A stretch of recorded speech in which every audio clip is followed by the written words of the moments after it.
Assalamualaikum teman-teman, welcome to my channel. Hari ini saya akan menjelaskan kepada kalian semua mengenai pengelolaan aset pribadi maupun swasta. Bagaimana sih cara mengelola aset pribadi maupun swasta?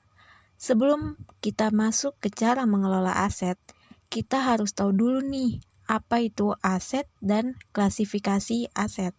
Aset adalah modal atau kekayaan yang dimiliki oleh individu atau perusahaan.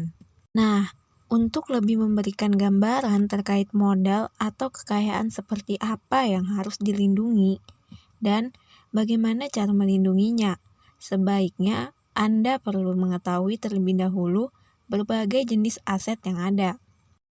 Klasifikasi aset.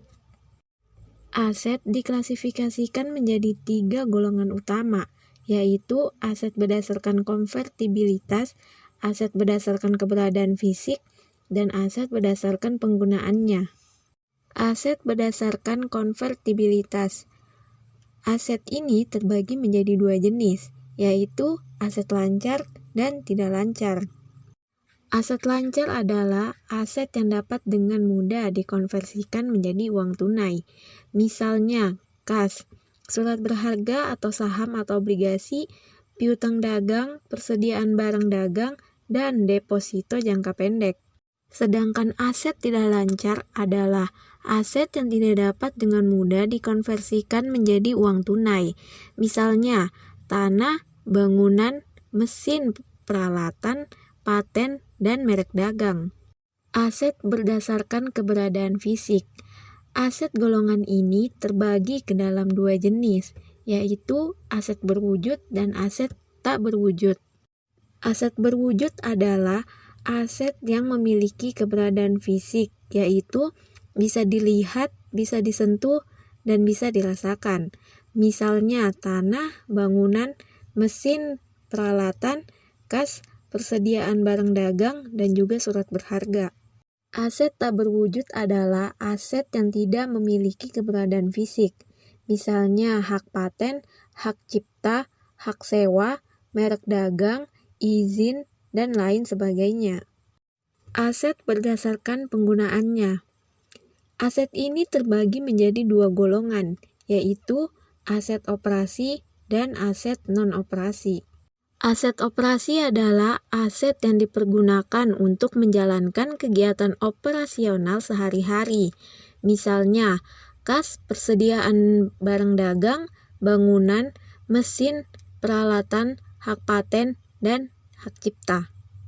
Aset non-operasi adalah aset yang tidak dipergunakan untuk menjalankan kegiatan operasional sehari-hari.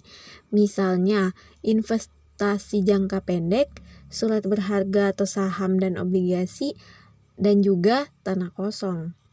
Strategi cara melindungi aset. Jika Anda sudah mengetahui apa itu aset, klasifikasi aset, dan kenapa Anda harus menjaga serta melindunginya, tentu Anda juga harus mengetahui bagaimana strategi cara untuk melindungi semua aset milik Anda. Yang pertama, pilih entitas yang tepat untuk usaha Anda. Mulailah mempertimbangkan untuk membuat entitas atau badan usaha resmi dalam menjalankan operasional usaha Anda, dan bukan beroperasi sebagai kepemilikan tunggal. Misal, menjadi perseroan terbatas. Meski mungkin Anda mempertimbangkan terkait perencanaan pajak, beroperasi sebagai kepemilikan tunggal bukanlah pilihan terbaik guna perlindungan aset Anda. Dengan menjadi perseroan terbatas akan menjaga berbagai aset yang dimiliki sehingga tidak tercampur antara aset perusahaan dan aset pribadi. Yang kedua, menjaga semua dokumen penting Anda. Pertimbangkan untuk mulai memisahkan antara rekening bank dengan buku cek dalam menjalankan bisnis Anda. Memakai nama perusahaan di setiap dokumen yang Anda buat, mencantumkan nama perusahaan pada judul properti Anda, dan jaga semua dokumen catatan perusahaan di setiap pertemuan tahunan. Yang ketiga, buat sistem kontrak yang tepat. Jangan lalai mengelola kontrak dalam menjalankan usaha. Pastikan semua perjanjian kontrak dibuat dengan prosedur yang benar, baik untuk perjanjian sewa-menyewa, jual-beli, dan lain sebagainya. Untuk itu diperlukan keahlian dalam membuat sistem perjanjian kontrak tersebut. Pekerjakan orang yang kompeten di bidang perjanjian kontrak. Jika perlu, siapkan penasihat hukum, notaris, atau siapapun yang bisa menjadi saksi dalam menjalankan kontrak bisnis Anda. Yang keempat, asuransikan bisnis Anda kepada perusahaan asuransi yang tepat. Selain untuk diri pribadi, asuransi juga penting bagi suatu perusahaan. Mulailah untuk mengasuransikan usaha Anda kepada perusahaan asuransi yang tepat. Adanya asuransi akan sangat membantu Anda ketika bisnis yang Anda jalankan mengalami permasalahan. Pastikan Anda mendapat polis asuransi yang tepat, karena misalkan Anda memiliki properti sewa ataupun properti milik sendiri, dalam menjalankan bisnis, keduanya bisa jadi membutuhkan jenis asuransi yang berbeda untuk perlindungannya. Yang kelima, tempatkan aset tertentu atas nama orang yang Anda percayai. Ini sangat penting untuk dilakukan, karena apabila Anda memiliki usaha beresiko tinggi, tindakan ini akan dapat menjadi penyelamat aset Anda. Misal, menempatkan kepemilikan aset rumah tinggal yang Anda miliki menjadi atas nama istri Anda.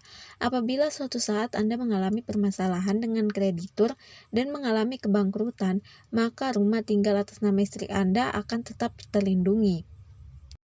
Alasan pentingnya menjaga manajemen aset bagi perusahaan. Yang pertama, menjaga nilai aset. Dengan manajemen aset, perusahaan dapat menjaga nilai aset yang dimiliki tetap tinggi, memiliki usia yang lebih panjang, serta menghindari kerusakan terhadap aset yang bisa menyebabkan turunnya nilai jual. Untuk menjaga nilai aset, perusahaan harus menyediakan biaya operasional yang memadai sehingga menghasilkan output yang tinggi dan sesuai dengan tujuan perusahaan. Yang kedua, memonitor penyusutan aset. Penyusutan merupakan salah satu risiko atas penggunaan aset tetap, di mana aset akan mengalami penyusutan, mulai dari penyusutan fungsi hingga nilai. Namun, dengan adanya manajemen aset, perusahaan akan lebih mudah melakukan pemonitoran terhadap penyusutan. Yang ketiga, menghindari pembelian berlebih. Dengan menerapkan hal ini, perusahaan dapat lebih mudah mengontrol aset dengan baik, sehingga dapat menghindari pembelian yang tidak perlu. Tanpa adanya manajemen aset, perusahaan akan mengalami kesulitan dalam menentukan prioritas untuk penyediaan barang. Yang keempat, menciptakan manajemen risiko. Manajemen risiko adalah metode pengelolaan ketidakpastian yang berkaitan dengan ancaman, seperti penilaian risiko. Hal ini sangat penting karena dapat menciptakan kesadaran perusahaan tentang adanya bahaya dan risiko dari aset yang mereka miliki. Dengan adanya manajemen aset, perusahaan dapat mengurangi risiko dengan menambah langkah pengendalian yang perlu serta membuat langkah untuk pencegahan. Yang kelima, meningkatkan keamanan. Dengan menerapkan aset manajemen, aset yang dimiliki perusahaan akan tersimpan dengan baik sejak pertama hingga akhir. Hal ini dapat mengurangi risiko kehilangan aset perusahaan. Ini adalah contoh gedung pariwisata terbengkalai di Jalan Pemuda Berau, Kalimantan Timur. Ini adalah aset perusahaan yang tidak lagi digunakan dan menjadi bangunan terbengkalai, sehingga ada warga yang mengotori bangunan itu dan juga mencoret-coret dinding bangunan.